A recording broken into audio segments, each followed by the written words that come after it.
Isinilang si Olga na meron siyang kakambal na isang halimaw.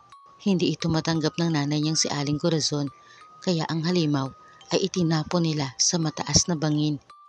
Ang mismong nanay at tatay niya ang naghulog sa bangin habang ang sanggol na halimaw ay nasa loob ng isang sako.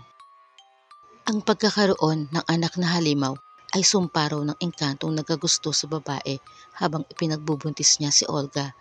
Dahil sa kabiguan sa kanya, kaya isinumpa ang dinadala niya sa sinapupunan na ito ay magkakaroon ng kakambal na halimaw. Lingid sa mag-asawa, ang anak nilang halimaw ay nabuhay. Palagi nitong binubuntutan ang kakambal niyang si Olga, ngunit hindi siya nagpapakita sa mga magulang dahil batid niyang ayaw ng mga ito sa kanya. Si Olga naman ay tinanggap siya at tinawag na Gaol. Inilihim niya ang pakikipaglaro kay Gaol sa gubat. Ayon sa kagustuhan nito, ayaw din ni Gaol na nakikipaglaro si Olga sa ibang bata.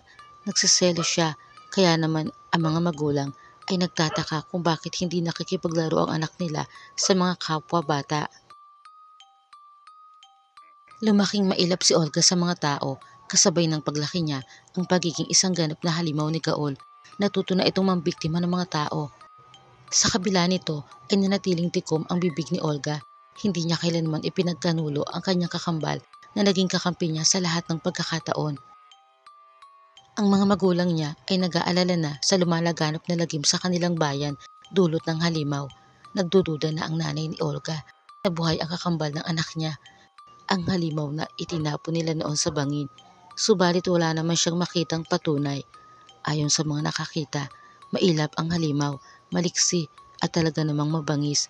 Tila isa itong nakakatakot na itsura ng dragon.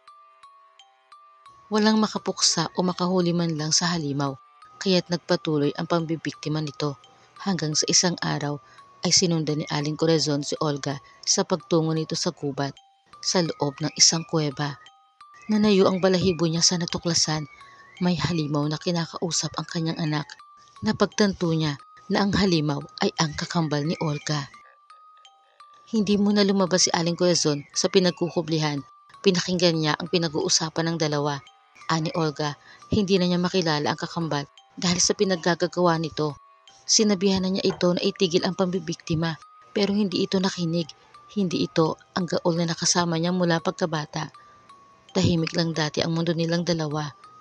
Katwiran naman ni Gaol, lumabas na ang kanyang pagiging halimaw. Hindi niya ito kayang kontrolin at kailangan iyong tanggapin ni Olga dahil tangang ito lang ang nakakaintindi sa kanya. Nagulat si Olga sa pagsulpot ng ina. Si Aling Corazon naman ay hindi malaman ang mararamdaman habang nakatingin sa halimaw na kakambal ng kanyang anak. Ani Aling Corazon, pinatay na niya ito noon. Hinulog na nila sa bangin.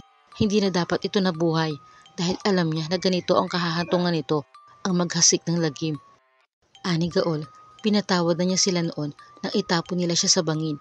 Ngunit sa mga sinabi nito ngayon ay para ulit siya nitong pinatay. Kaya naman ang pagiging halimaw ay muling umiral kay Gaol. Sinakmal niya ang ina tulad ng ginagawa niya sa kanyang mga biktima. Isang sibat naman ang tumarak sa dibdib niya mula sa kamay ng ama, kaya't ito naman ang binalingan niya. Hindi nakatiis si Olga nang makita ang sinapit ng mga magulang. Sinugod niya si Gaol at nakipagsukatan dito ng lakas. Galit na galit siya.